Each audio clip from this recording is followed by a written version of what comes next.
Bom, tá entrando no ar aqui o meu podcast e hoje eu tenho aqui um convidado especialíssimo. É um cara que me foi apresentado há um tempo atrás, eu tive aulas com ele, é um guitarrista excepcional, é um cara natural de Bragança Paulista. Eu tô falando de Matheus Canteri. Tudo bem contigo, Matheus? Tudo ótimo, Marco. Como é que tá Nashville, cara? Tá parada, né? Tá bom. Infelizmente, como a maioria dos lugares, mas tá muito boa a cidade aqui. Eu vou entrar depois no detalhe sobre a questão de Nashville, mas eu queria falar um pouquinho da tua formação, Matheus. Cara, quando nós nos conhecemos, eu fiz algumas aulas contigo que me são válidas, assim, até hoje.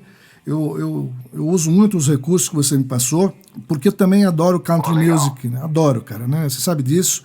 E nós tínhamos mais papo, às vezes, do que aula, né? Porque eu ficava perguntando as coisas para você. É verdade. Né?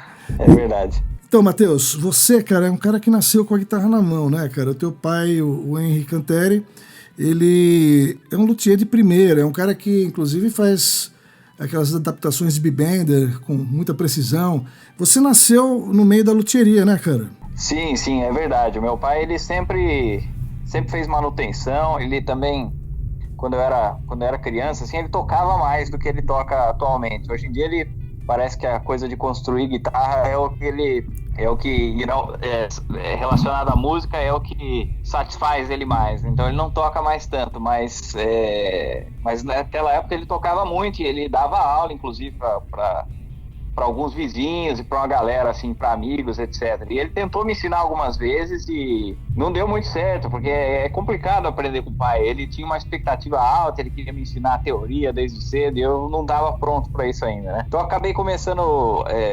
sozinho, depois com amigos, mas meu pai sempre me ajudou e tudo que ele escutava naquela época veio a me influenciar, se não imediatamente depois, né?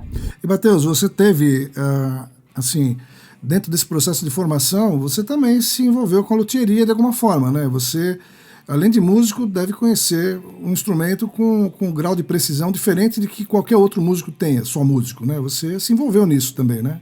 Sem dúvida. Eu estou bem familiarizado com todo o processo de construção da guitarra. Eu sempre fiz regulagens, ajudei meu pai com regulagens, e mesmo construção. Eu não teria como eu construir uma guitarra, porque também é uma área extremamente complexa. Meu pai, ele é com tudo, né? Sempre foi muito estudioso, então ele tem uma tonelada de livros, assim, que ele leu, livros em inglês, e etc., sobre madeira, sabe, desde a árvore até acabamento de outros tipos de instrumentos, violino, etc. E sem contar que ele trabalhou na área de engenharia, se aposentou recentemente, então ele também tem esse background de engenharia e muito curioso, sempre, né, teve interesse em projetos diferentes, desafios, etc. E então eu sempre ajudei ele, tenho, assim, conhecimento, toquei muita guitarra também, né? Porque tudo que a galera levava para regular, eu tinha curiosidade de experimentar, né? Então, isso é muito legal. Eu quis fazer essa pergunta, cara, porque eu acho que a gente entender um pouco o instrumento, né? Não sob o ponto de vista só da execução, de tocar, é importante. É o que você falou, é um background que faz diferença. E, cara, eu tive a oportunidade de conhecer seu pai na primeira edição do Music Show em São Paulo, e ele estava lá com um standzinho dele do lado do Pedrone, ali. E eu conversei com ele. Ele foi extremamente simpático. Naquele dia a gente não nos encontramos, né? Eu soube que você viria depois. E o trabalho dele realmente é diferenciado. O cara é muito legal. Mas, Matheus, eu queria te perguntar, cara, a gente já agora, sabendo, né, um pouquinho desse teu início, por que, cara, e eu quero direcionar um pouco essa conversa também ao meu grupo Loucos por Telecasters, e para você que está chegando agora e está ouvindo esse podcast, eu quero que você saiba que nós estamos falando por telefone direto com o Matheus em Nashville. Matheus, por que Telecaster? Cara, outro dia eu vi até você com uma guitarra diferente, com shape muito diferente. Eu não consegui identificar que guitarra era, mas eu vejo que você usa sempre a mesma, aquela tele azul, né, com aquele customizada, com acho que um P90 que você tem no braço. Por que tele, cara? Por que você não parte para outras guitarras? Cara, eu comecei tocando rock and roll, eu tocava com humbucker, eu tocava com alavanca e uma série de coisas, né? Mas sempre tive eu sempre admirei, assim, caras que conseguiam tirar o som de guitarras com menos recursos e com uma captação, de repente, que ela deixa o timbre da guitarra, assim, o timbre da guitarra em si, assim, mais evidente, sabe? Sem ser uma coisa... Porque às vezes você pega um humbucker com alta saída, não é isso. Eu vou falar uma coisa aqui que muita gente pode criticar se pegar fora de contexto, mas a ideia é, às vezes você pega um humbucker de alta saída com distorção, dá a impressão que você colocar aquele captador num bloco de concreto e com corda, vai ter o mesmo som. Então, a Tele já tem um captador mais de baixa saída e ela não tem alavanca, etc. Pelo menos não a minha, né? E, enfim, uma guitarra com recursos limitados, digamos assim, mas de certa forma ela mostra mais o guitarrista, eu diria, entendeu? Eu vejo... Isso acho que foi parte do motivo pelo qual eu me apaixonei por esse modelo. Eu entendo a tua colocação com relação às captações mais pesadas. De fato, a Tele, por ser uma guitarra muito raiz, né, cara? Ela por ser o primeiro corpo sólido do planeta, com poucos recursos, o Fender, né? O Léo Fender realmente quis uma guitarra simples, um Fusca, né? E Matheus, tem uma coisa interessante, cara, a Strato não. A Strato, eu sinto, cara, que ela tem... Eu vou te falar até com uma posição minha. Eu gosto de madeira na barriga. Aquele cut que tem atrás da Strato nunca me agradou, porque ela parece que ela fica tombada para frente e eu não gosto daquilo. Eu não fico confortável. Mas, assim, em termos de sonoridade, cara, na hora que você usa ponte numa Strato, você tem uma similaridade, de certa forma, em termos de som. É claro que ela vai te dar mais recursos, né, por ter 3 captadores, mas você também não colou, né, assim, não impactou você. Né? Sem dúvida, a Strato é uma guitarra incrível e tem, sim, essa similaridade. Dá para chegar num timbre muito próximo de uma Tele. Eu acho que, assim, são guitarras que foram... Não, é complicado falar. Eu poderia tocar uma Strato e eu ia soar como um cara que toca Tele numa Strato, eu acho, porque eu tenho a impressão que... E lógico que isso é uma questão de referência, que foi construída pra gente durante muitos anos, mas quando você pensa num guitarrista que toca Strato, eu acho que a pegada que você espera e o som de Strato, que eu acho que é o que tira mais proveito da guitarra, é diferente do da Tele, né? Que, por exemplo, se você pensar na pegada do Stevie Ray, por exemplo, que é um cara que ele desce a mão direita, ele toca todas as cordas e tem aquela técnica legal de abafar e sair o som preciso, mas aquele som das cordas, da palheta passando por várias cordas, eu acho que é parte da pegada de Strato, e é uma pegada que eu consigo fazer isso, mas não é uma coisa assim, não é o meu forte, não é o que eu estudo mais, não é o que eu me dedico mais a fazer. A pegada da Tele é uma coisa mais direta, é uma coisa mais objetiva, eu acho, mais... É difícil de escrever, mas enfim, eu toco as notas que eu, né, com a mão direita e com a mão esquerda, as mesmas notas, e não tem tanto essa coisa assim aquela pegada mais estalada, mais bagunçada da Strato, que eu acho lindo, assim, quem sabe fazer bem. Então, por mais que eu conseguisse tirar essa sonoridade, eu acho que a Tele é o que casou melhor com o jeito que eu gosto de tocar. Cara, você falou um negócio interessante, que é a questão... Eu vou voltar na questão do humbucker, né? Você falou que se colocasse num bloco de concreto... teria um som, enfim. Você sabe que eu tenho a impressão, cara, que quando você fala em mão direita, eu vejo você tocando e a tua técnica, eu digo assim, cara, eu sempre penso que o guitarrista de country music, ele é um cara que não tem, assim, não pode ter mentira, né, na execução. Porque a técnica, ela é tão, assim, ela é híbrida em tantos pontos, né, cara, desde a palhetada até as cordas, as escalas abertas, enfim.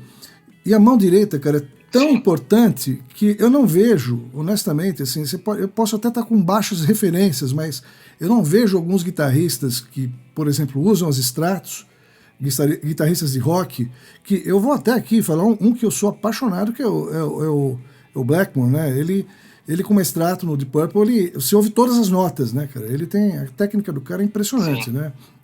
Então, você, cara, eu vejo tocando, é aquilo, né? Você ouve todas as notas, cara. É impressionante isso.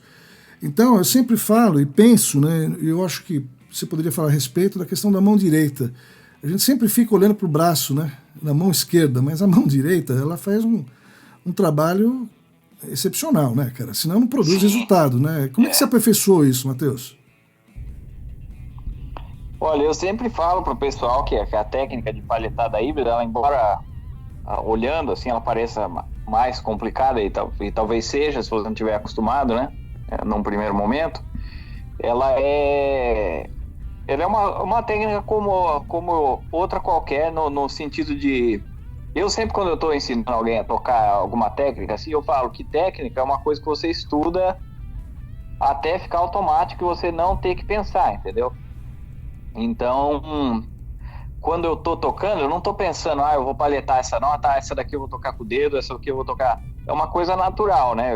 Eu só tenho uma imagem mais ou menos do som que eu quero tirar e, né, se você tiver com a técnica em dia, com o fraseado em dia, isso, né, vai dar certo, né? Mas ela é uma técnica que abre diversas possibilidades, né? Depois que você acostuma com ela fica... você tem uma possibilidade de fraseado não só horizontal, mas vertical também, muito, muito rico. E o lance de a mão direita ser muito importante, eu acho, quem toca country, quem toca com a tele, é o fato de que a característica do timbre para esse estilo é um timbre limpo, né? No máximo um reverb, talvez um slapback delay, mas nada que vai possibilitar que você fique fazendo muita ligadura. Então, a maioria das notas você tem que tocar a corda com a mão direita, ou seja, com o dedo ou com a palheta. Não dá para fazer muito pull-off, muito hammer-on. Claro que tem, mas não é igual. Você vai ver o Joe Satriani tocando, ele toca uma nota com a palheta e 32 com a mão esquerda. E fica lindo e funciona com distorção, mas não tem como usar esse recurso no country. Então você realmente tem que estar com a mão direita bem em dia, assim. Matheus, o que você usa de pedais, cara? Qual que é o teu setzinho no chão ali? Eu uso... depende um pouco do amplificador que eu estiver usando. Eu tô com 2 amplificadores agora que eu uso nos shows. E eu tô com um Vox, que é o AC15 Heritage, que ele é hand-wired só, mas é basicamente um AC15 turbinadinho assim. E ele tem um som que eu não preciso colocar muita coisa, assim, eu não uso um boost com ele. E o outro amplificador é um Blues Junior. O Blues Junior eu uso um Clean Boost, que eu uso o canal 1 do pedal Meet da Furman. Esse é o meu boost limpo. Você endorse deles ainda, Matheus? O meu som limpo. Eu tenho uma parceria assim com eles. Tá. E quando eles têm alguma novidade que né, virem com o meu som, eu faço uns vídeos e tal, e a gente já desenvolveu algumas coisas junto, eu dou ideias, enfim. Então eu uso esse pedal como boost. E esse é o meu som limpo, basicamente. Se eu estiver tocando só a base, é só isso, eu não tem mais nada. Aí quando eu vou fazer um solo que é um pouco mais rápido e que eu uso as cordas mais agudas bastante, eu gosto de comprimir para ter aquele sustain, para cortar legal né, na mix, quando você está tocando com uma banda, não ficar aquele sonzinho magro no fundo. Eu uso um compressor que é o CS3 da Boss, e eu tô usando um que tem uma modificação agora que o Junior Rossetti faz. Ele fica mais flat, não fica tão nasal o som. Então é isso de som limpo, assim, é um compressor para os solos e o boost quando eu tô usando o Fender, porque daí ele dá uma esquentadinha no som. E aí, né, eventualmente uma parte ou outra da música eu ligo um trêmulo ou, né, uma distorção mais pesada se eu for tocar um rock, mas o meu som de country é esse, é só o boost e um compressor. Ô, Matheus, você tem um conceito bastante básico, né, para sonorizar, para poder criar o teu som. Quando você chega nos Estados Unidos, cara, uma impressão que sempre, quando eu pude estar aí, era que a gente pira, né? Na hora que você entra numa Guitar Center, numa Sanesh, enfim, uma George's Music, você vê tanta coisa num preço tão diferente do nosso. Você teve um momento de delírio ou não? De quero tudo isso aqui para mim ou não? Não, com certeza. Constantemente. Eu tenho que. Quando eu vou nesses lugares, eu já deixo a carteira no carro, já que é. Para não ter tentação, né? Para não se arrepender depois. Mas é impressionante realmente o preço assim das coisas. E essa coisa de efeitos também, assim, eu gosto de efeitos, eu adoro, né, testar pedais novos, enfim, timbres. É só que tem alguma coisa, né, a mágica de você plugar uma tele com captação legal num amp legal, entendeu? Porque o som fica tão na cara, assim, se você, né, quando você tá confortável com o que você tá tocando, enfim, não tá, né, inseguro, fica muito gostoso tocar. Pode parecer que fica mais desconfortável, porque não tem mesmo realmente onde se esconder, mas essa ideia não é essa mesmo. Então, o som, quanto mais na cara, é melhor. Para mim, esse pelo menos é como eu estou pensando atualmente. Mas eu já usei bastante slapback delay também, só que se você fizer o teste, você vai ver. Se você coloca o slapback, ele fica bonito o som, fica aquela coisa vintage legal, assim, para fazer um rockabilly e tal. Mas ele tira um pouco do punch, assim, daquele som que corta mesmo. Ele joga toca, fica forte, bem na cara. Joga para trás o som, né? Joga, fica mais no fundo, entendeu? Ô, Matheus, tem uma frase que eu gosto muito, cara, que fala assim que o músico, quando ele não toca um dia, ele sabe. Quando ele não toca 2 dias, o público sabe. Como é que é a tua rotina, cara? Você estuda todo dia, Matheus? Como é que é isso, cara? Cara, depende um pouco, assim, de como tá a rotina de shows, por exemplo. Porque a gente toca bastante aqui, a gente toca ao vivo muito, assim, 4, 5 vezes por semana. E os shows são bem longos, né? Então, por exemplo, todo domingo a gente toca no Roberts aqui 4 horas direto, sem pausa, sem nada. Então, eu não sinto necessidade de praticar né, num dia que eu vou tocar 4 horas direto e valendo ainda, né? Que pra mim é o melhor estudo que tem.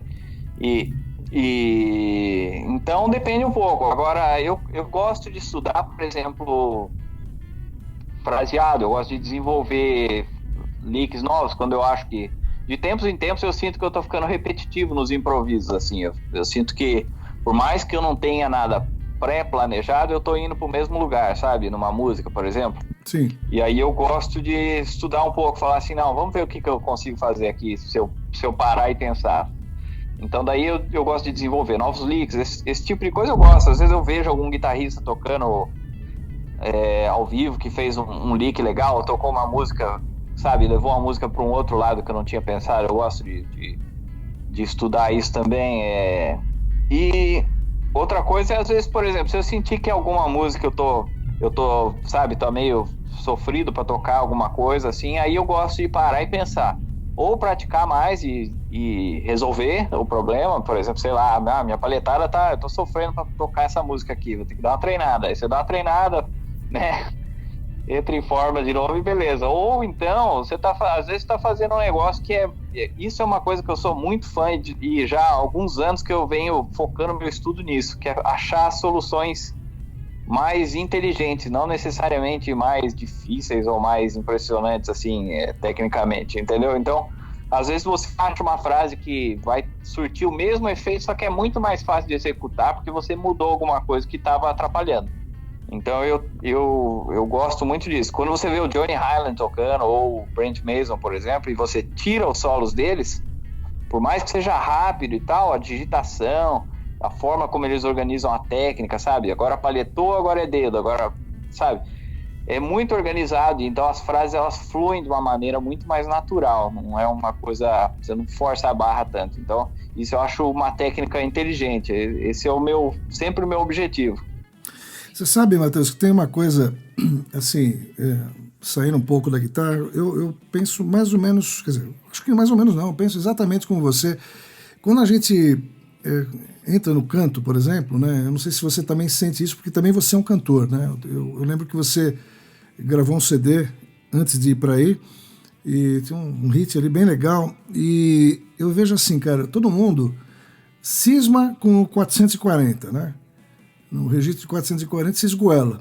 Então, muitos outro dia eu escrevi uma coisa que é o que eu acho, né? Eu acho que meio que uma opinião controversa, até voltando àquela questão de que você, quando fala do humbucker, você vai ter a patrulha, né, que gosta desse tipo de som, vai dizer, não, pô, esse cara não tá com nada, ele tá falando bobagem. Mas eu vou te dizer uma coisa aqui, cara, que eu noto nos cantores, por exemplo, eu uso sempre um exemplo, bicho. O Paul McCartney, cara, ele é tudo de bom, né, em todos os aspectos. Mas se você for ver o show, chega uma hora que ele não aguenta mais. Ele dá na trave mesmo. Outro dia um cara ficou bravo comigo, dizendo, pô, imagina, Paul McCartney não sei o quê. Tá bom, ele é um mito, ele tem até licença para poder não aguentar. Mas se ele canta 2 horas, 3 horas de show, sabe, se você readequar alguns tons, não compromete, cara, e você entrega do mesmo jeito. Eu acho que isso vai de encontro ao que você está dizendo. Pra que sofrer, né? Essa é a minha opinião. Eu não tô aqui dizendo que o Paul McCartney é incompetente. Quem sou eu?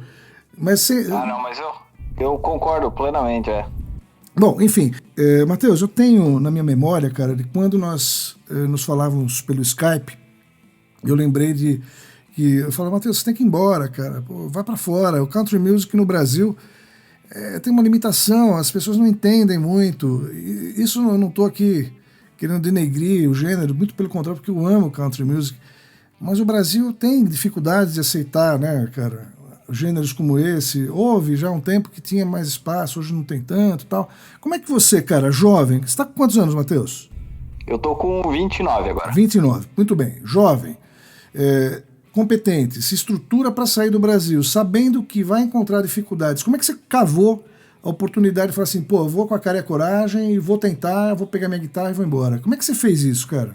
Então, Marco, eu sempre soube da dificuldade do Brasil, enfim, mas eu nunca fui um cara que falou assim, desde o dia 1, assim, que pegou a guitarra e começou a tocar, não, eu vou pra fora, tal. Eu nunca nem fiquei falando muito, conversando com muita gente, mas escutei pessoas falando, né, não, se tiver oportunidade, vai e tal. E aí eu comecei a trabalhar para isso, porque eu não sou um cara de uma personalidade muito de falar assim, não, vamos ver o que dá, e só com a cara e a coragem e sem fazer um planejamento. Eu sempre gosto de planejar as coisas, né? E então eu falei assim, não adianta eu ir para lá e, sabe, o que eu vou fazer? Eu vou chegar lá e vou ficar falando que eu toco isso e aquilo, ficar falando de mim, né? Eu não quero fazer isso. Então eu falei, eu tenho que de alguma forma fazer um networking daqui, para começar, para dar o primeiro passo. Então eu comecei a pensar o que eu poderia fazer para, nas redes sociais, vídeos, etc., para atingir um público nos Estados Unidos, né? E aí foi que eu tive a ideia de fazer aquele vídeo, um tributo ao Don Kelly, que é uma banda, né, super tradicional aqui de Nashville, provavelmente a mais tradicional no estilo, né, de country com chicken picking, assim. Uma banda famosa por ter tido grandes guitarristas aí ao longo da história, né? Brent Mason, Johnny Highland, J.D. Simon, Guthrie Trapp, enfim, né? A lista é enorme. E aí eu fiz esse tributo e deu certo, porque o guitarrista na época atual que estava na banda era o Porter McClister, que hoje a gente é amigo, eles tocam, a banda dele toca antes da nossa banda no Roberts todo domingo, então a gente se vê sempre e é muito doido pensar isso, na verdade, mas enfim, isso foi em 2016, ele viu esse vídeo e compartilhou no Facebook dele, e ali eu acho que esse foi o primeiro passo, assim, na direção certa. Muita gente dos Estados Unidos começou a me adicionar no Facebook, enfim, foi aí também que eu conheci, mas a gente nem falou sobre isso na época, mas eu conheci o Scott, que é o vocalista e fundador do Royal Hounds, né, que é a minha banda atual. Mas a gente só conversou ali. Daí, feito esse primeiro contato, eu falei, agora eu preciso ir para lá só para conhecer, para visitar, enfim, tentar fazer algum network. Eu não tinha, assim, eu sempre soube, aqui em Nashville tem muito guitarrista, né? De guitarrista já tem muito em todo lugar, mas aqui em Nashville é uma loucura. E então eu sabia que não ia ser fácil, né? Não é fácil. Nada é fácil, nem conseguir um show que seja aqui em Nashville é fácil. A galera que mora aqui vai confirmar isso. Mas aí eu falei, não, beleza, agora vamos lá. Então daí eu vim pra cá, passei 2 semanas aqui com a minha esposa e a gente assistiu o Don Kelly, eu fiz uma marquei uma aula com o Johnny Highland, marquei uma aula com o Porter. Você esteve com o Johnny Highland? Pra conhecer os caras. Você esteve com o Johnny Highland? Sim, estive com ele. Foi no segundo dia que eu cheguei aqui, eu já marquei a aula com ele, eu cheguei lá cara, foi incrível. O cara é muito gente boa, ele gostou pra caramba de mim, assim, super simpático. Ele tem cara de ser boa praça, né, cara? Toca demais. Sim. E o cara toca demais. Eu lembro que eu não sabia direito como é que eu me virava aqui nos Estados Unidos. Eu falei, eu não quero atrasar pra aula. Acabei chegando meio cedo.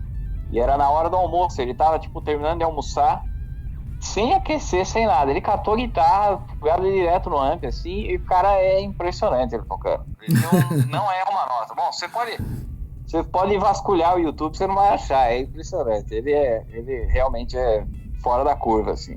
E ele foi muito simpático, ele falou pra mim, assim, cara, eu vou ligar agora pro Don Kelly, eu quero que ele deixe você dar uma canja com ele, que é complicado também. O Don Kelly não... Ele tem o show mais almejado aqui, né? Todo guitarrista quer tocar com ele. Então ele não chama muita galera pra dar canja porque é embaçado.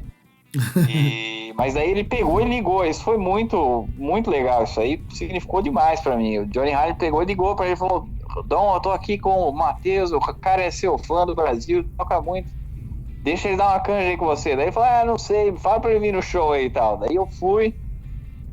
No dia seguinte o Johnny Highland ia tocar, eu fui dar uma canja com ele. Tem esse vídeo online, que é outra coisa surreal que aconteceu, porque, né, terceiro dia em Nashville, eu dei uma canja com o Johnny Highland, e quem tava filmando e colocou esse vídeo no YouTube é o Tom Brash, que é um cara que toca aquela técnica de Travis Picking, e ele é filho do Merle Travis. Então, caraca, foi assim, surreal, nem não consegui acreditar. Aí, enfim, né, isso... Depois eu acabei indo no show do Don Kelly, dei uma canja com ele, foi muito legal. Tremeu na base, Matheus? Voltei pro Brasil. Claro, né? Ficou nervosão, né? Mas também, sabe, eu fiquei nervoso. Eu acho que eu fiquei mais nervoso depois que passou, sabe? Que eu falei assim, caramba, meu, o que aconteceu agora? Mas na hora, assim, eu toquei legal. Assim, cai a ficha depois, né? Pra dar canja é ruim. Mas eu sabia, assim, eu fui meio que preparado, assim, porque eu falei, se eu tiver uma oportunidade aqui, eu não quero, né, fazer cagada. Então, eu lembro que antes de eu ir nessa viagem, eu fiquei numa neura, assim, que eu assisti todos os vídeos que eu consegui achar dessas bandas que eu gostava de Nashville, e eu fui aprendendo as músicas. Eu, tirei as músicas e eu pelo menos sabia os acordes e tal. Eu falei, se alguém me chamar pra dar uma canja, eu não quero ficar lá, essa eu não sei, sabe? Sim. Então... Você se preparou, né? Fiz essa lição... Sim, fiz essa lição de casa aí. Aí voltei pro Brasil e eu nem nessa época não conhecia o Scott. Isso foi alguns meses depois, ele me mandou uma mensagem, que esse foi o outro lado da coisa. Ele falou, ele tava morando em Las Vegas, mas ele é do Tennessee. Eu tô voltando pro Tennessee, o nosso guitarrista atual vai precisar deixar a banda por, né, motivos pessoais dele aí, tem uma família lá em Vegas, e a gente tem uma turnê na Europa agora, e voltando, a gente tem outra turnê nos Estados Unidos. Tinha 27 shows, 2 meses, e falou, você tá afim de fazer? Eu falei, né, eu ia fazer só essa turnê e beleza. Aí eu falei, claro, vamos fazer. Aí a gente fez, e aí deu super certo. E foi, aí os caras decidiram que eles queriam ficar comigo na banda. Foi nessa turnê eu já fui atrás do advogado e para ver se enrolar o visto de trabalho, né, que possibilitaria que eu morasse aqui. Você está falando da Royal Hounds, né? Você está falando da Royal Hounds. Tá. Isso. Aí, desse ponto até eu me mudar para cá, foram 2 anos. 2 anos, porque a burocracia é gigante, assim, para fazer o negócio direito, né? Uhum. Então você tem que apresentar uma série de coisas para comprovar que você tem, né, tem um motivo para ser contratado para trabalhar nos Estados Unidos. E aí isso inclui matérias em revista, que também foi embaçado de conseguir no Brasil, né? Visto que a gente tem pouquíssimas publicações aí, então, e muitos talentos, né? Muitos guitarristas, então você não consegue publicação direta, é difícil. Então eu tinha alguma coisa e corri muito atrás para conseguir mais. Aí consegui publicação numa revista na Itália, algumas coisas de online aqui nos Estados Unidos, cartas de recomendação, consegui cartas de recomendação de caras incríveis, o próprio né, entre eles aí o Brent Mason e o Johnny Hyland escreveram. Ah, você conseguiu do Brent Mason também, cara? Sim, sim. Uau, hein, cara?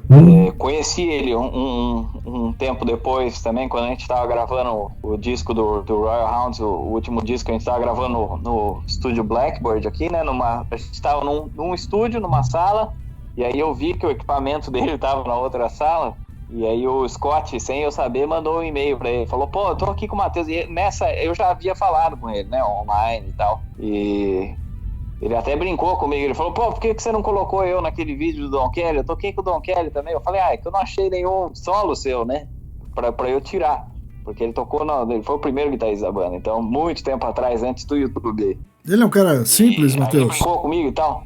Sim, gente boa pra caramba. Todos esses caras, assim, não tive nenhuma experiência ruim de conhecê-los pessoalmente, não. E aí ele tava gravando, ele apareceu depois no estúdio lá e deu um oi aí, tirei uma foto e tal, foi muito bacana. Mas então foi um processo longo, assim, e muito trabalhoso, assim, bem devagarzinho, no meio entre essa primeira turnê e eu me mudar pra cá, teve todo esse trabalho de conseguir o material pra ser aprovado, né, no visto e tal. A gente fez uma turnê na Europa, fez uma turnê no Brasil. Ô, Matheus, bastante coisa. Tem um outro jargão, cara, que sempre a gente ouve falar e lê, que fala assim, nossa, o Matheus é um cara de sorte, né? Eu acho que na vida da gente, cara... Não, eu acho assim, o jargão que eu ia citar é o seguinte, que fala que o cara é um cara de sorte, mas a sorte é resultado de preparo com oportunidades, né? Porque também essa construção que você criou em torno da sua ida, você teve uma estratégia para se aproximar dos caras certos, enfim, e óbvio que respaldado pela tua competência. Matheus, e você deu aqui você falou um negócio interessante, cara, sobre shows, né? Embora hoje você esteja com uma banda que tem projeção aí nos Estados Unidos, em Nashville, cara, eu passei por Nashville, eu estive aí algumas vezes, né? E aí, assim, eu ia pra noite olhar algumas coisas, e eu confesso a você que a qualidade de som de alguns bares, alguns guitarristas tocando, não me impressionavam. Eu falava assim, esse tipo de formação, ou esse tipo de banda, eu vejo no Brasil. Eu cheguei com uma expectativa muito alta, né, para poder falar, porque você fica esperando os caras, né, no nível, por exemplo, Nashville, capital do country music, e eu não confesso a você, não me impactou, né? E aí você fala assim, que os shows, cara, parece que, pelo que eu entendi, não são tão fáceis de você conseguir, até porque deve ter uma concorrência muito grande, né? Todo mundo querendo tocar nos mesmos lugares, que a gente pode dizer que é igual ao Brasil. Como é que é, cara? Assim, vamos imaginar o Matheus com uma banda. Hoje não, esquece a tua banda hoje. Se uma banda nova tentar fazer algum show em algum lugar, como é que ela faz, cara? Ela vai bater na porta do gerente, vai falar com o dono, ela vai entregar... Como é que é, cara? É que nem no Brasil? Eu vou tentar explicar mais um pouco algumas coisas aqui sobre o cenário de Nashville, que é uma coisa bem peculiar e que também vai eu acho que bater junto com essa ideia que você falou aí sobre, né, muitas coisas que realmente não impressionam, né? Nashville, ela é a cidade que construiu o country music que a gente conhece hoje, né? Por conta dos estúdios de gravação que eram todos localizados aqui. A localização de Nashville era ótima estrategicamente para as turnês, então todo mundo passava por aqui. Tem o Grand Ole Opry, e, enfim, tem muita história. E só que é uma cidade que se desenvolveu muito e hoje é um ponto turístico. Então, hoje em dia tem pouquíssimos bares na Broadway, que é a rua principal de Nashville, ali, que tem, né, dezenas de bares ali com música ao vivo. Tem pouquíssimos desses bares que tem um dono X, são corporações. E essas corporações, elas estão mais preocupadas, como, né, a gente sabe, no mundo dos negócios, com números, entendeu? Então, Nashville virou uma coisa, vem muita gente fazer despedida solteira, etc. Então, é muito lugar que é só balada, e aí a turma... O repertório é top 40 total, entendeu? Então é só coisa pop, então as bandas não têm uma qualidade muito, muito alta, enfim, tem muito bar que é só porcaria mesmo. Mas assim. Então paga o preço do turismo, né? Aqui, se você Só que tem os bares tradicionais, por exemplo, o Roberts, né? O Roberts é um lugar que você pode ir 24 horas por dia, qualquer dia da semana, que só vai ter country tocando e só tem banda boa, é impressionante. Você vai lá, você pode olhar pro cara e achar que é um João Ninguém, mas se você perguntar pra alguém, você fala, quem que é aquele cara ali? Você pode ter certeza, aquele ali tocou baixo com a Dolly Parton 10 anos, aquele ali é o guitarrista do Marty Stewart, que realmente toca lá, sabe? Então, é só cara cascudo, assim, é só cobra treinada. Então, o Roberts, por exemplo, é um lugar muito difícil de entrar lá para tocar, tanto que quando a gente conseguiu a nossa residência lá, a gente comemorou demais, porque assim, a gente entrou no lugar que o Don Kelly estava tocando de domingo, aí ele não tá fazendo mais esse turno, né, que ele tocava 5 vezes por semana, agora tá tocando 4, e aí liberou esse turno e a gente entrou, mas eu acho que fora a gente que entrou lá faz, sei lá, uns 6 meses, não, faz menos, talvez por aí, as outras bandas estão todas lá há mais de 10 anos, então não é um lugar que libera assim uma vaga pra banda tão fácil. Ô Matheus, fala uma coisa. A concorrência é alta. Quando você fala que os grandes lugares, ou os lugares melhores, eles são resultado, pelo menos o contato é resultado de um investimento, uma corporação que está por trás, você pressupõe-se que você tem que ter um agente ou alguém que tenha uma entrada com esses caras, com essas corporações, porque o coitado batendo na porta não vai chegar junto, né, cara? Não vão ouvir o cara, né? Ou vão? Cara, é um pouco complicado isso aí. Outra coisa, assim, você perguntou como é que alguém arruma show aqui, né? Nashville é uma cidade que é dificílimo de você, por exemplo, se você é uma banda que está em turnê, você não vai conseguir fechar um show em Nashville. Porque aqui tudo é residência. Então, se você toca domingo, você toca todo domingo aquele horário. É assim que funciona. Então, quando você está tentando pegar um show, você tem que estar morando aqui, senão não vai dar certo. Pelo seguinte, quando você conseguir sua primeira oportunidade em Nashville, não vai ser assim, então vamos marcar para o dia 15 de julho, sabe, 2 meses antes. Não existe isso aqui, tudo em cima da hora. É update mesmo, assim. As suas oportunidades, sim, e as suas oportunidades vão aparecer de alguém desistir, de alguém não poder fazer um show naquele dia, entendeu? E aí então o cara te liga e fala, tem como fazer hoje, das 6 às 10?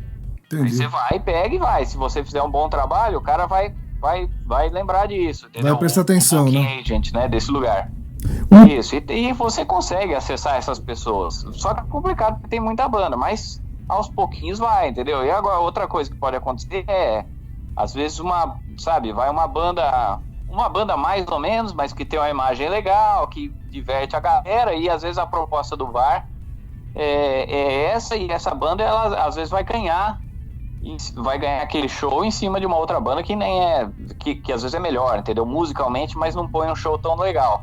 E depende muito do lugar, como eu disse. Tem os outros lugares, como o Roberts, que é música, 100% a música, né, a tradição, é outra pegada. Então, e tem outros bares, assim, em outros lugares de Nashville que não na Broadway, que também tem altíssima qualidade, assim.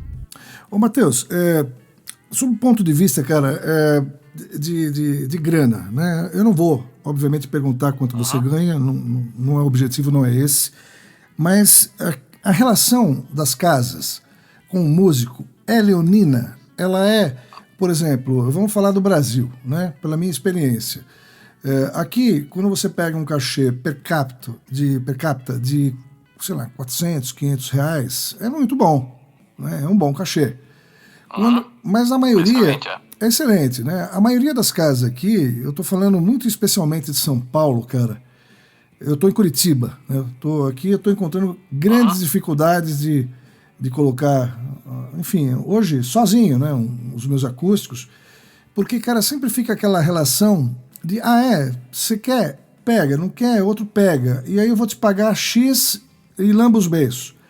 É assim também? Ou o empresário da música aí olha pra banda e fala, não, esses caras eu não posso pagar menos de tanto, porque são especiais e são merecedores. Como é que eles lidam com isso? Olha, eu vou responder isso em 2 partes, porque Nashville, como eu disse, é um cenário à parte. Então tem como Nashville funciona e tem como os Estados Unidos, assim, de forma geral. Acho que eu posso responder isso hoje, porque a gente faz turnê aqui de cabo a rabo do país, né? Então a gente viaja bastante. Então, no geral, no país, você cresce no conceito dos bares se você fizer um bom trabalho. Então, pode ser que você fechou um show, você está numa turnê e tal, fechou um show no Kentucky pela primeira vez. Então, de repente, você vai entrar em contato com um bar e o bar vai falar assim, olha, eu não vou te dar um final de semana porque você nunca tocou aqui, etc. Então, eu posso te dar uma quarta-feira e eu te pago tanto. E aí você vê, né, se está de acordo com as suas despesas. Normalmente a gente tenta fazer turnê, claro, com uma rota, né, que faça sentido para você não gastar com gasolina e hotel à toa, né, demais. E aí você fecha esse show, por exemplo, hoje. E aí você faz esse show, você vai lá, fez um bom trabalho, legal. Você vai pro contato daquela pessoa. Daqui 2, 3 meses você está passando pela área de novo. Daí você entra em contato novamente. É provável que essa pessoa agora fale, legal, agora você fez na terça-feira, vamos fazer uma quinta-feira agora e eu vou te pagar um pouco a mais. Entendi. Entendeu? Então você vai crescer no conceito.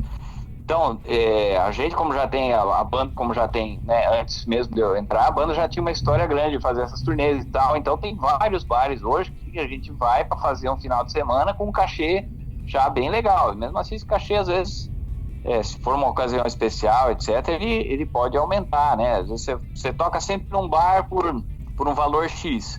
Aí ele quer fazer... Aqui tem muitos feriados, né? Aqueles feriados temáticos, sei lá, Halloween ou St. Patrick's Day e tal. Aí o cara fecha e aí ele te dá já é um cachê diferenciado. Então, você cresce no conceito dos bares, você vai construindo uma história e, assim, é bem legal, cara. O pessoal respeita, eles entendem, eu acho bem diferente, não é tanto assim, eles querem a sua banda, né? Lógico que eles têm um limite, todo bar tem um limite, a gente entende isso e vai como eu disse, né? Se naquele final de semana você tem alguma coisa às vezes melhor, então beleza, mas não tem muito essa, não, se você não quer eu vou pegar o outro aqui, isso aí não rola, eu não vejo isso acontecer tanto, não. A gente faz turnê sem ter esse tipo de problema, assim, ou de leilão, né? Ô, Matheus, agora, Nashville é diferente. Nashville, os cachês são por cabeça e é estipulado, assim, para qualquer banda é aquele valor. Não tem nenhuma exceção, entendeu? Não existe exceção. Ninguém vai... o bar tal paga tanto por cabeça, o bar X, o outro paga tanto por cabeça, mas não tem exceção. Todas as bandas ganham aquilo. Agora, só que é um cachê bem baixo. É isso que eu ia perguntar, cara. É um cachê baixo comparado com os outros lugares dos Estados Unidos, entendeu? Por cabeça. Por quê? Porque aqui em Nashville, você vai tirar o grosso do pagamento nas gorjetas. E tem muita gorjeta porque tem muita gente nos bares e todo mundo sabe que é assim que funciona. Uhum. É por esse motivo que os bares pagam menos, né? Entendi. A pergunta, como eu te falei, eu não ia entrar no mérito de quanto isso representa em valor, mas eu acho que também, cara, pela impressão que eu tive da cidade, é que esse esquema meio de oba-oba, porque de fato, né, cara, vira uma grande festa e ok, essa rua principal ela tem essa característica e os donos acabam meio que pensando como pensam alguns dos donos no Brasil, né? Eu aqui no Brasil, cara, em São Paulo, eu conto nos dedos aqueles que são mais respeitosos nesse ponto e pagam de uma forma justa e que oferecem boas condições de trabalho, como o som. O som das casas é ruim, é bom, é médio. A gente imagina que deva ser... bom, cara, é bom. Eles investem mesmo no som. É bom sim. A maioria das casas tem o show, tem o som muito bom, até porque equipamento aqui é muito barato. Então você não vai ver muita gambiarra, você vai ver mesa, a boca, monitor que não funciona, essas coisas.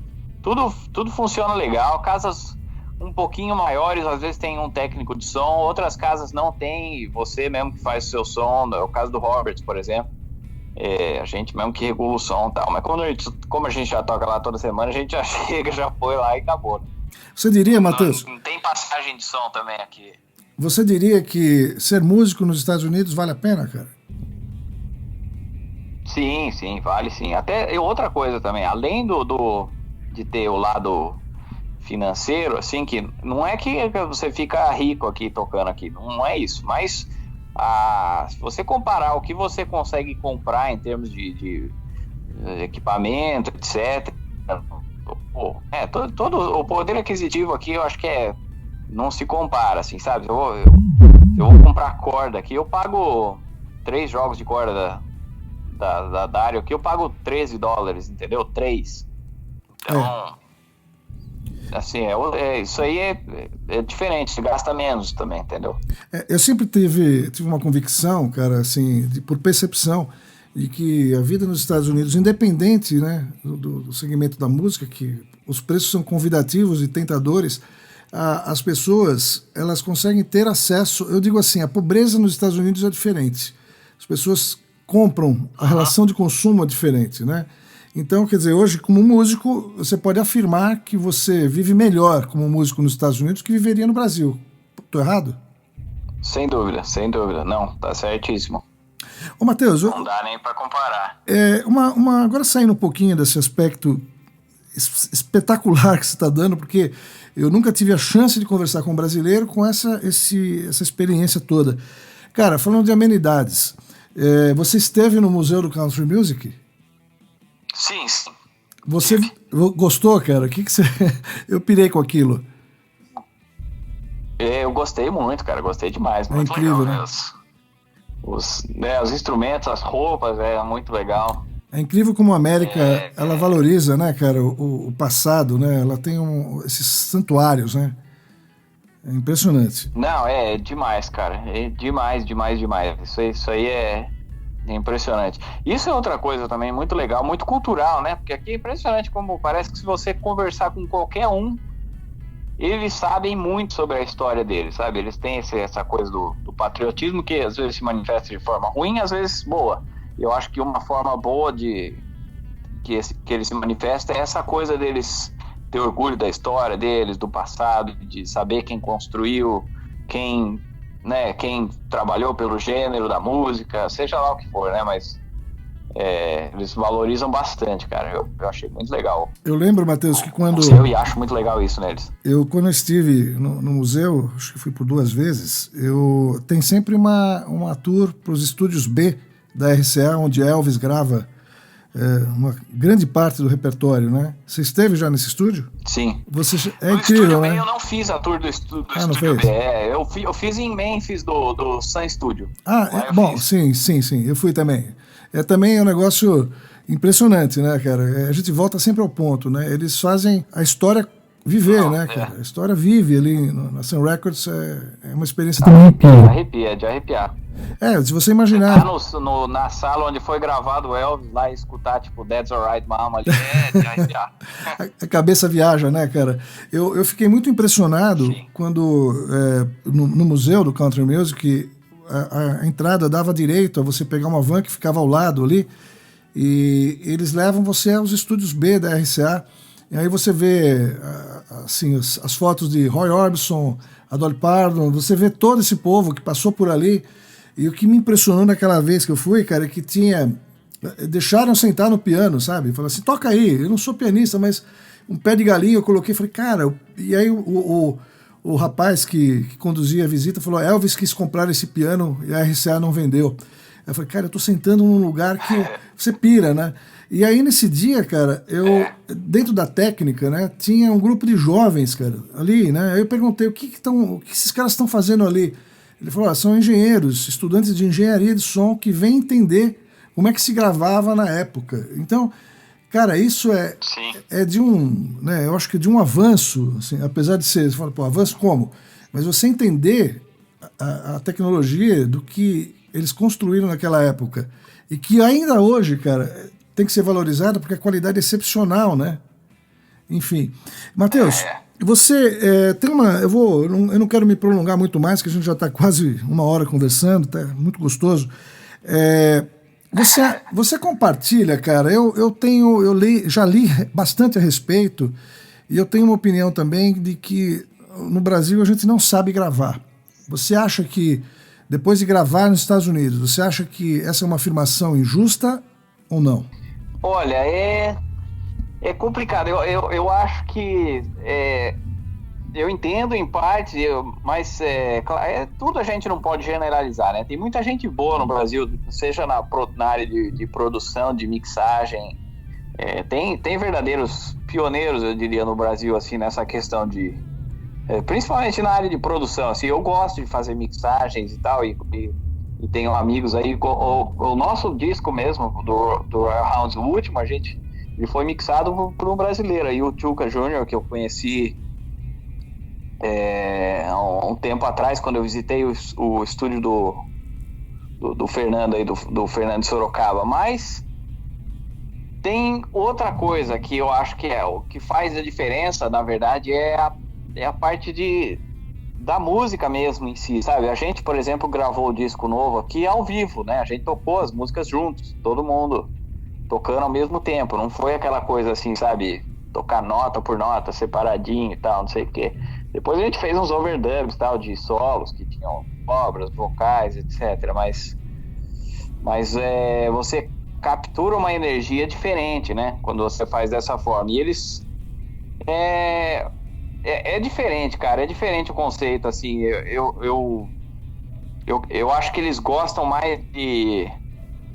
Sabe, não tem essa coisa muito assim, vamos gravar direto aqui, depois a gente passa num plugin X e não sei o que, sabe? É mais assim, vamos perder um tempinho e achar um timbre que tá bom, saindo do amplificador e aí gravar, entendeu? Entendi.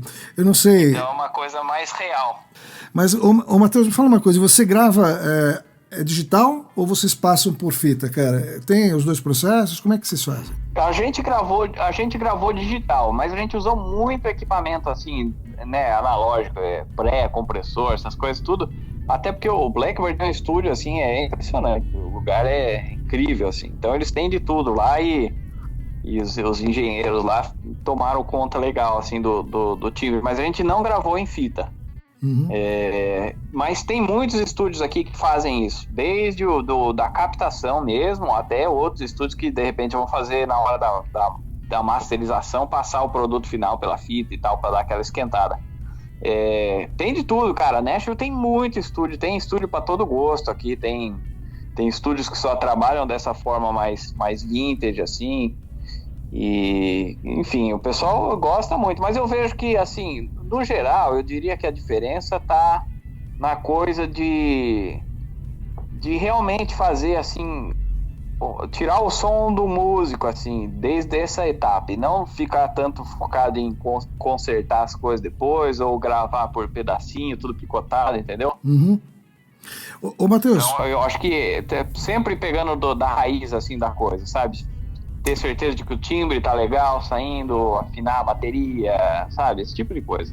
Ainda no aspecto de turismo em Nashville, você já chegou a ver algum show no Grand Ole Opry, cara? Foi lá já conferir como é que é? Não, cara, ainda não fui. Tá no bucket list. Tem muita coisa para fazer aqui. Tem. E eu vou ser sincero, assim, tem muita coisa que eu ainda não consegui fazer por conta de não dar tempo de parar e de ter outras coisas na frente, né? Foi um ano assim, esse primeiro ano aqui foi super turbulento, porque a gente chegou, sabe, tem que achar um lugar para onde a gente vai mudar, daí eu não trouxe nada, né? Então tem que comprar todos os móveis, tem que montar, sim. Sabe, estúdio, fazer vídeo, viajar, turnê, não sei o que, então... Tem muita coisa que ainda eu não fiz, assim, mas quero muito fazer, cara. O Grand Ole Opry deve ser um espetáculo incrível, assim. Eu sempre vejo as programações e tal, e sempre 3, 4 artistas na mesma noite. Aí. Eu vi um show lá, cara. Eu fiquei realmente impressionado também, porque é um lugar histórico.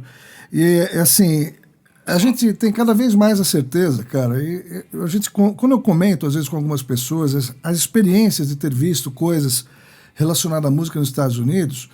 é que, não, pô, você fica se gabando, aí tá esnobando, porque você viajou, você teve oportunidade. Cara, não, a gente tem que ser humildes, assim, eu só acho que o que é bom tem que ser dito. A experiência americana de show é muito diferente, né, do que a gente tem no Brasil, em termos de, óbvio, o profissionalismo envolvido, o nível de detalhe. Então, quando eu vi o show no Grand Ole Opry, eu falei, cara, aquilo é um negócio, é um santuário, que você tem que respeitar onde você está entrando. E a qualidade do som é espetacular, tudo funciona. E aí, Matheus, a minha pergunta, cara, depois de você estar aí, né, meio já encerrando a entrevista, de ver tanta coisa, já conviver com um um nível não tecnologia, porque tecnologia a gente tem hoje aqui também, mas o formato. Você acha que se você voltasse agora para o Brasil, você ia ter um choque de realidade, cara, ou não? Ah, com certeza, ô Marco. Quanto mais, a gente não sabe do futuro, enfim, mas quanto mais eu fico aqui, mais eu quero ficar, porque é muito bom, cara. Não só assim pela convivência com os músicos, que são, sabe, é muito gostoso tocar com músicos que você não precisa ficar, às vezes, sabe, não tem que ficar ensaiando à toa, não tem que ficar, tipo, insistindo, não, a gente tem que chegar lá no ensaio e vamos tirar 3 músicas, não, sabe, até porque se a gente marcar um ensaio aqui é porque tem que tirar 40 músicas, entendeu? Porque senão nem ensaia, aí o pessoal, ele tem, o ritmo aqui é outro, entendeu? O profissionalismo é diferente, os músicos sabem que a concorrência é grande, o nível é alto, então espera-se que você apresente, né, o seu trabalho bem feito, sempre. Então isso é muito gostoso, mas não só isso, o público também é outra coisa, entendeu? O público gosta da música, eles gostam de música ao vivo, eles querem ver a coisa real, entendeu? Na frente deles, eles não é diferente, é o respeito, energia. O respeito, eles, sabe, às vezes você vai num show, o cara é diferente, o cara já viu o show de todo mundo, entendeu? E aí ele foi no seu show e gostou, então também é outra energia, entendeu? Quando rola isso. Ô Matheus, muito compensador. Você no início da entrevista falou da dificuldade que todos estamos vivendo, né? Pelo que também você citou no começo da entrevista, uma média de 4 shows por semana, a gente pode afirmar que no mínimo 15 shows por mês você tem aí. Hoje, cara... Sim. Hoje parou, né? Também parou aí? Parou, cara. Parou aqui, já tá parado há pelo menos 6 semanas. Assim, sem nada, total. A gente parou tudo mesmo, assim. Não tem show nenhum. Até live, a gente chegou a fazer uma live no Roberts, né? No bar. Uhum. Mas nem isso mais tá podendo. E agora, depois dessas... Vai dar quase 8 semanas, acho 7 semanas talvez, vai começar a voltar em fases as coisas. Eu acredito que música ao vivo seja a última fase, tudo dependendo dos números da doença aí, do contágio, continuarem caindo e sob controle, né? Mas infelizmente é uma situação que, né, o mundo todo está vivendo, e aqui não é diferente. Infelizmente também, aqui em Nashville, todo mundo depende muito, todo mundo ou é músico, ou é bartender, ou trabalha de alguma forma com entretenimento, que é o que move a cidade, então a cidade está sofrendo bastante. Agora o governo federal, Matheus, ele socorreu os músicos nessa hora? Ou vocês entraram naquele programa do Trump, do cheque e tudo? Foi assim que funcionou aí? Então, muita gente recebeu o cheque, né? O cheque que eles chamaram de estímulos aqui. Muita gente recebeu, mas muita gente não recebeu, e aí tem uma série de outros programas. Então tem programa de empréstimo que será perdoado desde que você comprove que você usou para suas necessidades básicas. Enfim, tem empréstimo para empresas pequenas, tem uma série de coisas aí, só que não está muito claro, até porque tudo está acontecendo assim do dia para a noite, né? Tudo muda toda hora, então não está muito claro como é que vai ser, quem pode pedir, quem não pode esses auxílios, quem vai receber, quem não vai receber, por que recebeu, por que não recebeu. Está meio embaçado. E a minha situação no momento aqui, infelizmente, é meio complicada, porque eu, por exemplo, eu não sou cidadão americano. Na verdade, eu estava pagando o meu primeiro imposto agora em abril, né? Vou pagar, mas até isso agora está totalmente travado. Mas eu não sou uma pessoa que já está no sistema, por exemplo, que já pagou imposto ano passado, ou tem um histórico, enfim, para receber esse auxílio. Então, é complicado, mas o pessoal está se virando. O que é muito bonito de ver aqui, que é totalmente, uma loucura, a gente nem espera, assim, são as pessoas se ajudando. Isso aí é um negócio, assim, nossa, é até chocante de ver. Que as pessoas se ajudam aqui, sabe? Da forma como podem, assim. Você sabe que muita gente... às vezes fala do americano, cara, e a Denise, minha mulher, morou em Chicago um tempo, e eu tive a oportunidade de conhecer pessoas com quem ela conviveu naquela época, E sempre tem uma coisa assim de que as pessoas, não, pô, americano, não sei o quê. Cara, eu sempre me surpreendi com a receptividade, sabe? Nunca vi, assim, um americano babaca, né? Aquela coisa... dizem até que o francês é mais babaca do que o americano, né? E aqui, cara, a gente tá vendo o seguinte, né? Eu tenho tido um contato um pouco mais próximo com a Ordem dos Músicos, e outro dia eu publiquei, assim, um esforço deles de fazer um ofício à Presidência da República em socorro, né, aos músicos, que também estamos todos, né, parados. E aí a gente ouve críticas do tipo, eu acho que essa é a diferença, né, do tipo, em vez de ajudar, o cara, não, pô, a Ordem dos Músicos agora existe, pô, esses caras... Eu fico perguntando também, né, como músico, cara, se você se estruturou para essa profissão, né, de você se vincular a uma ordem, porque na medida que você também, como músico, não se vincula a uma entidade, a entidade não tem força, quer dizer... E o paternalismo não pode ocorrer. Mas aí você vê, cara, o esforço dos caras, e eu não estou aqui puxando o saco da ordem, não, de fazer campanha de cesta básica, de tentar fazer que minimize essa situação, né?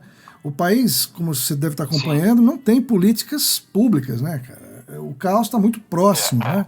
Mas, enfim, esse é um detalhe do nosso Brasil, né, cara? Matheus, para fechar, a gente não pode falar de futuro, porque a gente tem que viver esse presente agora, que é o mais importante.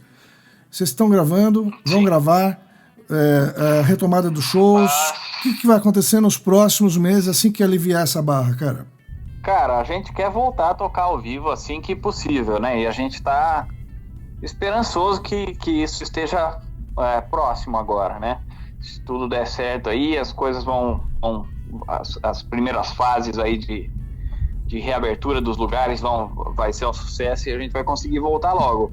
Mas é claro que agora a gente não está parado, a gente tá gravando aí, como você disse, né, como você perguntou, a gente está gravando um disco com covers, que são covers que a gente toca ao vivo, né? Nesses shows mais longos, é a primeira vez que a gente está gravando covers. E a gente está preparando isso para quando a gente vai lançar assim que possível, mas para sair dessa quarentena com alguma coisa, né? Sim, aproveitar o tempo, né? Eu, em paralelo, estou trabalhando num disco solo meu, que já é uma coisa que eu já tinha planejado, eu já tinha as músicas prontas antes de estourar essa quarentena e agora eu tô sentado em cima do disco aqui só esperando, mas eu já tô com as baterias, baixos e a parte das bases aí toda pronta, então se Deus quiser vai ser, quando tudo voltar ao normal, vai ter bastante coisa no jeito aqui para lançar. Muito bom, Matheus, eu vou fazer o seguinte, cara, eu vou, obviamente nós vamos deixar suas referências, né, eu vi inclusive que no teu site tem videoaulas ali, que você dá umas dicas, enfim, para que as pessoas possam te encontrar, enfim, acessar o seu material e comprar aquilo que entendam que possa servir a cada um, né, e é basicamente isso. E, cara, eu só tenho a te agradecer pra caramba, meu. Olha, nós ficamos aqui, acho que mais de uma hora falando, e essa experiência tua vale muito. Sabe por quê, Matheus? Porque o brasileiro, cara, eu não tô falando brasileiro no sentido de denegrir, não. Nós temos sempre aquela questão que todo mundo fala do sonho americano, né? E de alguma forma, no teu segmento, você tá vivendo isso. Eu acho que isso não tem preço, né, cara? Você é um cara jovem, extremamente talentoso, também aqui não venho fazer média contigo, eu convido as pessoas a conhecerem melhor o teu trabalho, a tua competência, você é um cara diferenciado, eu não tenho dúvida, cara, que isso aqui, essa entrevista hoje, é do Matheus em Nashville, né, com uma banda legal, e eu não tenho dúvida que eu vou, daqui a um tempo, vou ver você em outros patamares, eu não tenho dúvida disso. Essa é uma convicção desde que a gente se conheceu, porque realmente um cara com inteligência, né, e competência consegue construir uma carreira fora tão jovem e reconhecido, né, cara, por aqueles que são os pais da história, né? Eles é que mandam nessa história do country music, e você, de fato, é fora da curva. Eu tenho que te agradecer pra caramba, muito, muito, muito. Tô feliz de ter conseguido essa entrevista contigo. O meu desejo, repito, é de sucesso sempre. Você vai passar por essa barra pesada aí, como a gente também aqui, né? E eu tenho certeza que quem estiver ouvindo essa entrevista vai curtir, vai aproveitar bastante, até para desmistificar algumas coisas que as pessoas constroem como valores, né? Sobre música, sobre Estados Unidos, e que passem a acreditar num cenário real, né? Que é o que você deu de depoimento pra gente. Cara, o que você quiser dizer aí pra gente fechar o papo, tá na tua mão. Claro, eu que agradeço o convite, viu, Marco? Para mim é um prazer aqui participar do seu podcast. Eu acho que foi um papo muito bom aí, fluiu muito bem. Não parece que a gente está falando aí faz 1 hora e pouco, mas se você disse aí, eu acredito. Parece que foi 5 minutinhos, né? Uhum. E, cara, é isso mesmo. Eu acho que você tem um sonho, tem um objetivo, o caminho é sempre trabalhar, né? E focar e planejar, enfim.